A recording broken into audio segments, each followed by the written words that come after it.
बहराइच हिंसा का आज 11वां दिन है, लेकिन वहां के हालात अभी भी पूरी तरह से नॉर्मल नहीं हो पाए हैं। जगह जगह फोर्स तैनात है, लोग अभी भी डर की वजह से घर से बाहर नहीं निकल रहे हैं। और अभी तक इस हिंसा के लिए मुसलमानों पर एक तरफा आरोप लगाया जा रहा था, एक तरफा कार्रवाई की जा रही थी। लेकिन दैनिक भास्कर की एक इन्वेस्टिगेशन रिपोर्ट और उस रिपोर्ट में जो खुलासा हुआ उसने सबकी नींद उड़ा दी। आपको बता दें कि बहराइच में हुई हिंसा पर दैनिक भास्कर की एक रिपोर्ट में 2 आरोपियों ने कैमरे पर एक्सेप्ट किया है कि वो हिंसा में शामिल थे और घरों को उन्होंने ही आग लगाया। और इस खुलासे के बाद मीडिया में, पुलिस प्रशासन में हड़कंप मच गया और अब इस मामले की गहराई से जांच शुरू कर दी गई है।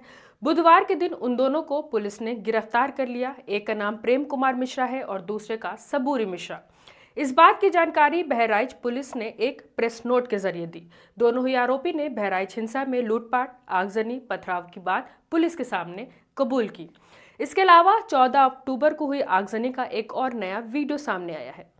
इसमें सीओ रुपेश गौड़ के सामने उपद्रवी खड़े हुए थे, हंगामा कर रहे थे और वो टीयर गैस गन चलाने की कोशिश कर रहे थे, लेकिन वो फेल हो जाती है। इसके बाद सीओ भीड़ पर चिल्लाते हुए जान बचाने के लिए एक दुकान के अंदर भाग जाते हैं। आपको बता दें कि 14 अक्टूबर को रामगोपाल मिश्रा की शव यात्रा निकाली गई थी, जिसमें पुलिस की मौजूदगी में हिंदुओं की भीड़ हाथ में लाठी, डंडे, तलवारें लेकर निकली थी। इन लोगों ने महाराजगंज में मुसलमानों के घरों और दुकानों पर धावा बोल दिया था। मुसलमानों के घरों को चुन चुन कर आग लगा दिया था। यहीं पर हीरो बाइक की एक एजेंसी थी जिसमें आग लगा दी गई थी। इसमें 30 से ज़्यादा गाड़ियां जो हैं वो जलकर राख हो गई। ये एजेंसी अरुण कुमार शुक्ला के नाम से है, लेकिन इसमें पैसा एक मुस्लिम व्यक्ति सिराज का लगा था और भीड़ में शामिल लोगों को ये बात पहले से पता थी कि आग लगाने से नुकसान किसी मुसलमान व्यक्ति का होगा। और इसी के बगल में लखनऊ सेवा अस्पताल भी था, इसे भी फूंक दिया गया। ये अस्पताल भी एक मुस्लिम का था। आप सोच रहे होंगे कि ये लोग कौन थे जिन्होंने बहराइच हिंसा को अंजाम दिया। हिंसा के मामले में खुद महसी के बीजेपी विधायक सुरेश्वर सिंह ने भाजपा के कार्यकर्ताओं पर इल्जाम लगाया। बीजेपी के विधायक ने युवा मोर्चा नगर अध्यक्ष अर्पित श्रीवास्तव समेत 8 लोगों के खिलाफ मामला दर्ज करवाया और कहा कि बहराइच मेडिकल कॉलेज के गेट पर रामगोपाल मिश्रा के शव को रखकर भीड़ प्रदर्शन कर रही थी। जब हम लोग शव को लेकर मोर्चरी जाने लगे, तभी कुछ उपद्रवी, जिनमें बीजेपी का अर्पित श्रीवास्तव, अनुज सिंह, शुभम मिश्रा, कश्मेंद्र चौधरी, मनीष चंद्र शुक्ला, अध्यापक श्रावस्ती, सुधीर सिंह राणा वगैरह शामिल थे। सैकड़ों लोगों के साथ मुर्दाबाद के नारे लगाने लगे। गाली गलौज करते हुए जान से मारने की नीयत से उन्होंने हमारे ऊपर पत्थर फेंके। यानी बीजेपी के विधायक खुद बता रहे हैं कि हिंसा भड़काने की शुरुआत जो है वो बीजेपी के कार्यकर्ताओं ने की थी। भास्कर की रिपोर्ट में क्या खुलासा हुआ है, ये भी आपको बताते चलते हैं। इस वीडियो में 2 संदिग्ध युवकों से रिपोर्टर ने सवाल किया कि क्या तुम लोगों ने भी कुछ फूका था। इस पर युवक कहता है, हाँ हाँ और क्या, गाड़ियां जला दी, दुकानें जला दी, कई महंगी महंगी गाड़ियां फूंक दी गई। कई बंदे एक साथ गए थे, लेकिन जरूरी नहीं कि हम ही फूकेंगे, जिसका नंबर आ जाएगा वही फूक देगा। दूसरे युवक प्रेम मिश्रा ने कहा कि कुछ लोगों ने गद्दारी कर दी, नहीं तो पूरा महाराजगंज खत्म हो जाता। इस वीडियो में युवक ने यह भी कबूल किया कि पुलिस वालों ने टाइम दिया था 2 घंटे का, और इस पर पहले युवक ने कहा कि तभी तो सारे पुलिस वाले हट गए थे।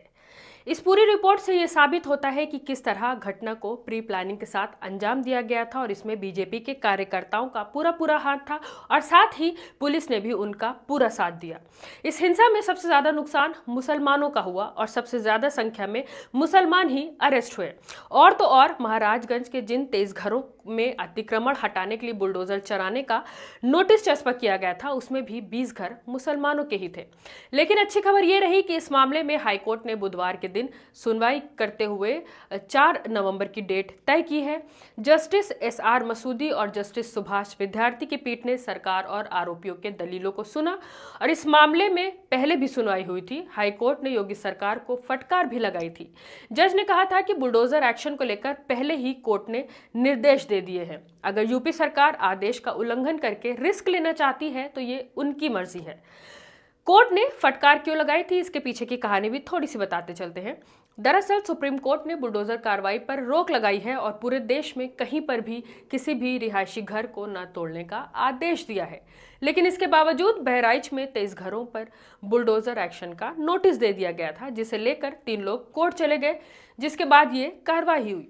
कोर्ट ने योगी सरकार को जवाब दाखिल करने के लिए कहा, लेकिन योगी सरकार जवाब नहीं दे पाई। हाई कोर्ट ने कल 24 अक्टूबर तक का वक्त जवाब दाखिल करने के लिए दिया है और पूछा है कि पीडब्ल्यूडी की नोटिस में जिस रोड पर अतिक्रमण का जिक्र है उसे कब नोटिफाई किया गया, किस सेगमेंट की रोड है।